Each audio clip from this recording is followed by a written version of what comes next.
Alam nyo, para po sa isang pangkaraniwang mamayan, nakakainit po ng dugo, no? Talagang kukulo at dugo mo rito eh. Kay dating Senador Antonio Trillanes. At kung ano-ano yung mga pinagsasabi at para lang maisulong yung kanyang personal na galit laban po sa mga Duterte. At ngayon naman, umiepal ho itong si Trillanes dito po sa pagkaka-aresto kay Sara Diskaya, yung isa pong kilalang controversial na contractor. At sabi niya ay dapat na raw ho na ibunyag, ikanta na raw po ni Diskaya yung kanyang mga sinasabing di umano'y backer o kanyang mga, sabihin natin, tumulong sa kanya sa ilalim po ng administrasyon ni dating Pangulong Rodrigo Duterte at kaugnay ng pagkakaresto sa kanya, kaugnay dito sa graft and malversation charges na itinuturing at iniuugnay dito po sa flood control project anomalies. Sabi po ni Trillanes, kumanta ka na, Diskaya. Talagang makikita nyo ho, ito hong si Trillanes, puro pansariling, pansariling interes. Kasi meron po siyang personal na galit dito ho kay dating Pangulong Duterte at sa kanyang pamilya. Kung talagang ang layunin po ni Trillanes ay talagang mapatinu po ang bayan, sige, okay lang naman ho na talagang ikanta ho ni Diskaya kung meron human siyang na backer o nasa likod niya dito po sa pagkamal niya ng at least 200 billion daw, no? Na halaga ng mga infrastructure projects sa ilalim po ng Duterte administration, dapat lalo na ho pati hanggang kay Marcos. Talaga, grabe ho itong si Trillanes kaya talagang isinusuka po ito ng mga taga-Caloocan hindi ho ito nanalo. O ultimo sa pagka-mayor, hindi po nanalo. Kita nyo naman ho, mga kaumayan, kasi kung totoo yung kanyang damdamin na lutasin yung problema po sa korupsyon dito po sa ating bansa, hindi lang ho kay Duterte.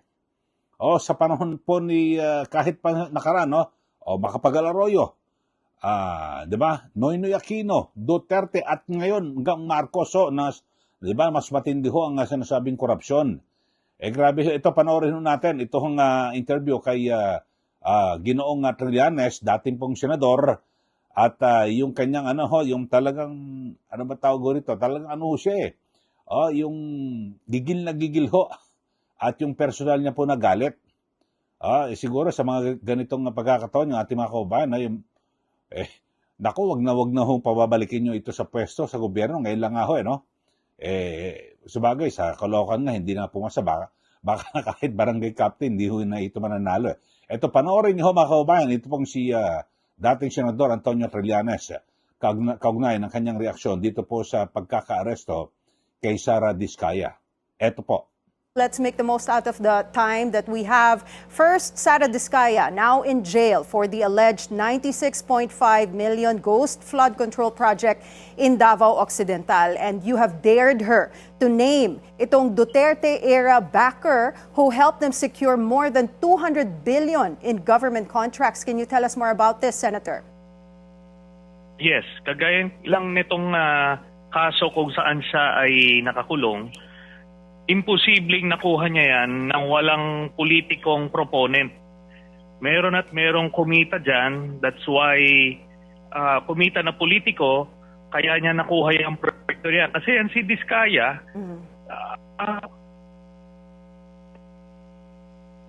abot siya dyan sa Davao.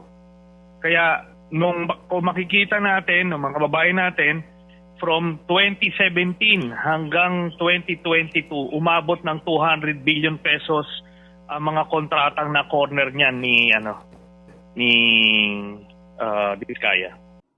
Yan po ang pahayag ni dating Senador Antonio Trillanes at na kung saan dapat ho ito si Diskaya, yung kanilang pamilya, nakakuha raw po ng 200 billion na halaga na mga infrastructure projects sa ilalim po ng Duterte administration, ikanta na raw.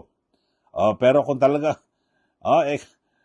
dapat daw niyang ma-realize na ang tanging paraan lang para makalaya siya ay kung sasabihin niya, ni Sara Diskaya, yung totoong backer kung noong Duterte administration kaya nakakuha ng 200 billion halaga ng proyekto. So, ito ho, mga kababayan, itong mga pahayag nitong ni Trillanes nito, parang siya ho, pag sinabi niyang, pinapayuhan niya po itong si Diskaya na mapapalaya. Parang si Trillanes ho magdidesisyon para sa pagpapalaya ni Diskaya, ito po ay nasa jurisdiction na po ng hudikatura. Paano, anong sinasabi ho nito? Hindi nga ho ito abogado itong si Trillanes. Dapat daw ho, pag sabihin, ikanta, yung kanyang mga backer sa ilalim po ng Duterte administration mga kalaya. Bakit yung yung backer sa panahon ng Marcos Jr. administration? Yun, hindi bawal ikanta dahil hindi siya makakalaya. Ganun ho ba yan, Ginoong Trillanes? Talaga naman, kayo ho, mga kaubayan, ako, kumukulo-dugo ko rito sa ganito na puro yabang ho. At ang binabanggit ho, puro personal na interes at galit. Hindi na po ito para sa taong bayan Yung ginagawa ni Trillanes, mga kaubayan, ito po ay pansarili niyang talagang personal na galit at ginagamit po ang taong bayan. Sabagay, wala namang papadala ho rito sa kanya. Kaya isa ho ito itong si Trillanes, isa ho ito sa aking kagustuhan. Nagbago ho yung aking damdamin na gusto ko na humaupo. Sige, sana maupo ng presidente o manalo sa 2028 itong si VP Sara Duterte. Bakit ho? Para makulong ho itong si Trillanes. Mabura na po ito sa para hindi na ho natin makita ho ito, nasa bilangguan na. Yung mga ganitong klase ng politiko, mga kababayan, nako, Diyos ko po, talagang ito po ang nagiging dahilan. Ito ho ang nagiging ugat itong si Trillanes para lalo hong magkawatak-watak ho ang mga Pilipino. Kita nyo ho? Imbes na, di ba, dapat kung talagang yung kanyang advokasya, yung kanyang pagnanais para po sa kapakanan ng sambayan ng Pilipino, dapat ho, ang kanyang linya, yung kanyang babanggitin, kumanta ka na, Diskaya, lahat ng iyong mga nalalaman, kung sino ba yung mga naging backer sa ilalim ng Duterte administration at ng Marcos Jr. administration. Kung talagang yun ho ang malasakit niya, para po sa taong bayan, hindi ho Ang gusto niya lang huntukuyin ni Sara Diskaya ay sa panahon lang ng Duterte administration. Sa ilalim po ng Marcos administration na, di ba, mismong binabang ito, nagsimula ho sila na talaga ng kontrata at unti-unting lumaki. Pero sa panahon ho ng Marcos Jr. administration ay lalo silang lumaki at naging dambuhala itong kumpanya ni Diskaya. So, kung talagang maayos at matino itong si Trillanes, ang gagawin ho niya, bukod kay Duterte, kay Marcos Jr., so lahat wala kang sisinuhin, mga kababayan. Di po ba? Sa bagay, yan po ngayon ang litanya ho ng mga nagkukunwari, na sila po ay magagaling, matitino, malilinis. Di ba? Nagsama-sama po ngayon yung mga dilawan, pinklawan, yung progresibo, komunista, para sumama at sumapi dito sa Marcos Jr. administration. Bakit to? Gusto ho nilang pabagsakin ang mga Duterte at wag hong maupo ito pong si Sara Duterte. Kasi pag naupo yan, tigpas ho silang lahat. Kasi kung matatanggal daw si Sara Duterte, pagkatapos niyan, ang susunod naman nila si Marcos kasi mas madali ho. Kasi atat na makabalik sa pwesto ito pong mga dilawan, pinklawan, at ito hong ito hong mga komunista. Alam niyo ho, kaya sa gulo dito sa issue po sa national, kaya yung talagang dati hong tunay na leader po ng Pink, ito po ngayon Mayor Leni Robredo, wala na, ayaw niya ho makigulo. Kaya nga itong si Trillanes, sabi niya, wag daw si Leni. Ang gusto niya ho ay si Risa Ontiveros. So, yun ang sinasabi niya. Wala nang problema. Kung si Senator Risa Ontiveros ang tumakbo sa 2028 presidential elections. Kaya lang, pwede naman tumakbo Ang problema, kung mananalo. Di ba? Kung si Trillanes ang mangunguna sa pagsuporta dito ho kay Senator Risa Ontiveros. Nako, Senator Risa, olats ka rito. Imbes na baka madagdagan, lalo pang mabawasan ang magiging boto mo. Sa Caloocan nga, hindi ho ito lumusot O, di po ba? So, yun lang ho, mga kababayan, at nababanggit ko lang. Kasi patuloy, lahat po ng mga issue na sinasakyan. Tapos, pag nakakita ng butas ng kaunti na para tirahin ang Duterte, ganun yung ginagawa. Hindi po. Hindi po ito ang tunay na na politiko na talagang kapakanan po ng taong bayan ang kanyang iniisip. Itong si Trillanes. Basta't ang gusto lang ho nito, mga kababayan, ay makaganti po sa mga Duterte. Yung kanyang misyon ay kahit na anong gawin, basta lahat po, kung anong pamamaraan, basta't pabagsakin ng Duterte, yun po ang kanyang gagawin. Hindi po Katulad do dito, alam mo, kung talagang tunay po at busilak ang kanyang puso, nalinisin po ang talagang napakasamang sistema dito po sa ating bansa, yung korupsyon, dapat ho ay kanyang sabihin na, Diskaya, kumanta ka na.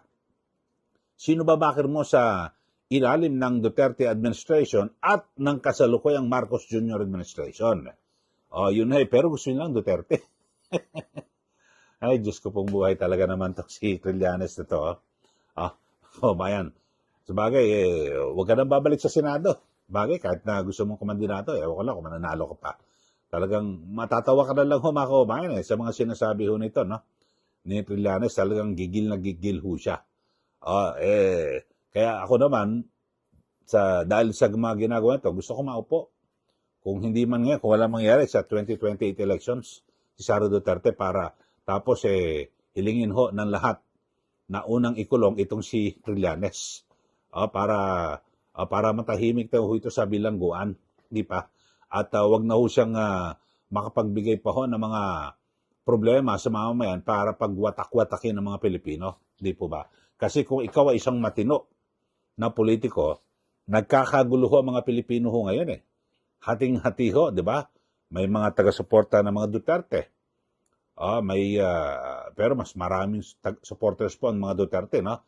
Tapos merong Marcos Jr. administration, merong pink at dilawan o komunista. Lahat po. Tapos yung mga iba naman, wala po silang kinakampihan na kampo, no? Duterte man, Marcos o basta't sila nasa gitna lang, pero galit din sa gobyerno. So nag-aaway-away ho. Dapat ho ang gawin ho, mga kababayan, ay pag-isahin.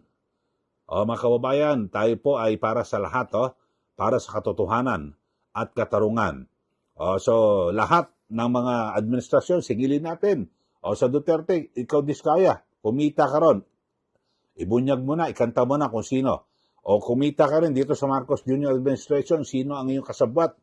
Kumita ka, mas lalo, mas malaki, limpak-limpak, ikanta mo na. Dapat ho ganon. Kaso hindi po Umiista po siya hanggang Duterte lang. Itong si Trillanes. So, yun ho. Ganyan po ang klaseng politiko. Hindi po yan, hindi po yan tunay na, makabayan at hindi po talaga para po sa Pilipino yan, di ba, sa taong bayan. Kayo ho, mga kababayan, ano ho masasabi niyo rito kay Ginoong Trillanes na kung saan ang gusto niyang ikanta ni Diskaya, yung mga bakir lang di umano sa ilalim ng Duterte administration, hindi niya binabanggit Yung sa Marcos Jr. administration na kung saan ay naitala na may pinakamatindi, pinakamalawak at pinakagrabe na korupsyon sa buong kasaysayan dito po sa ating bansa. Di ba? Sa budget lang Ultimo makakampi ng administrasyon, sinasabi talagang pinakakurap po yung 2025 budget. Nagsimula 2022 o 23, 24, 25. Di ba? Yun kayo, sige magbigay na kayo ng comment dito po sa pag-epal na naman ni Trillanes. At ang Duterte lang kanyang pinagtutunan ng pansin na parang ang korupsyon doon lang nangyari sa panahon ng administrasyon ni Duterte. Ngayon nga mas grabe. Pero ayaw niyang sabihin, wag mo ikanta dito sa Marcos Jr. administration. Duterte lang. Parang ganun lang So, tama ho ba yan? Hindi ako sang-ayon sa ganyan na ginagawa ng Trillanes. Pinagwawatak-watak, lalo niya pinalalala ang sitwasyon para mag-away-away po ang mga Pilipino. Di po ba? Sige, mag-comment na po kayo dito po sa ating channel at sa mga bago lang po sa ating manonood. Mag-subscribe na po kayo at huwag niyo rin pong kalimutan na i-like at i-share. Maraming salamat. Muli, ito po si Ka Eli. Magandang araw po sa ating lahat.